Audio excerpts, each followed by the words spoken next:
Bella Mirabuari. Hari ini saya akan meresume materi yang berjudul variabel penelitian dan pengukurannya dalam penelitian kualitatif dan kuantitatif.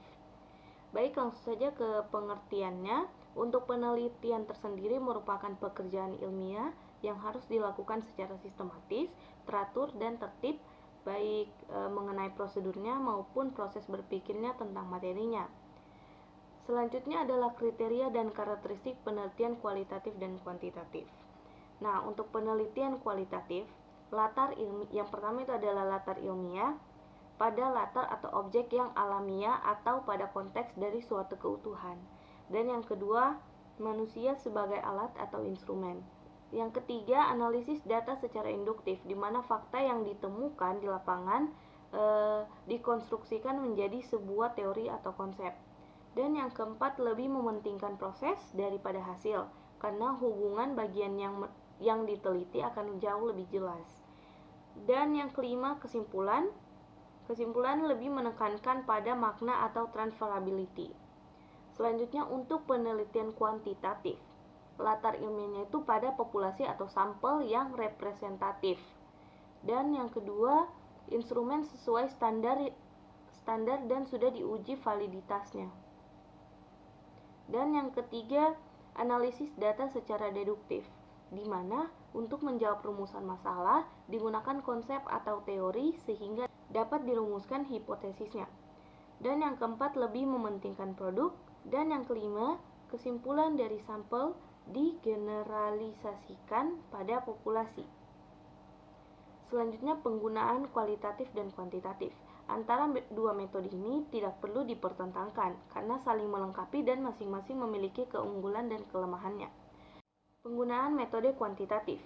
Metode penelitian kuantitatif cocok digunakan untuk mendapatkan informasi yang luas tapi tidak mendalam.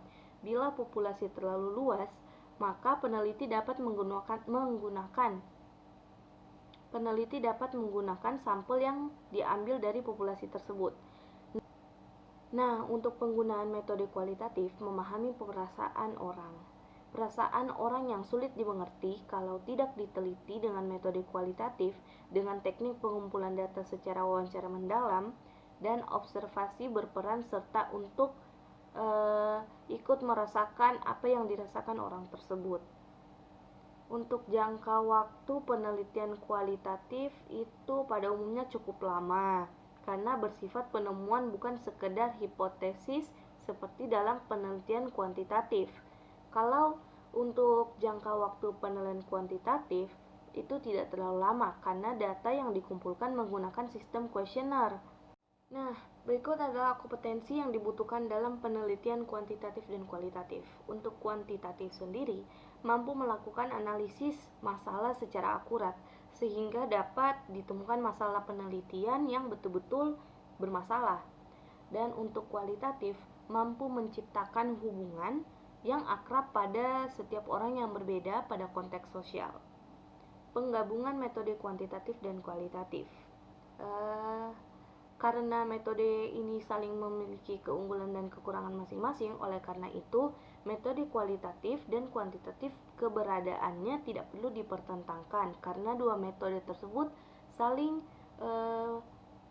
melengkapi. Dalam metode kualitatif cocok digunakan untuk penelitian yang masalahnya sudah jelas, dan kalau penelitian kualitatif cocok untuk meneliti di mana masalah tersebut masih belum jelas. Baik, saya pikir sekian dari materi yang dapat saya sampaikan. Lebih dan kurangnya mohon dimaafkan. Saya akhiri. Assalamualaikum warahmatullahi wabarakatuh.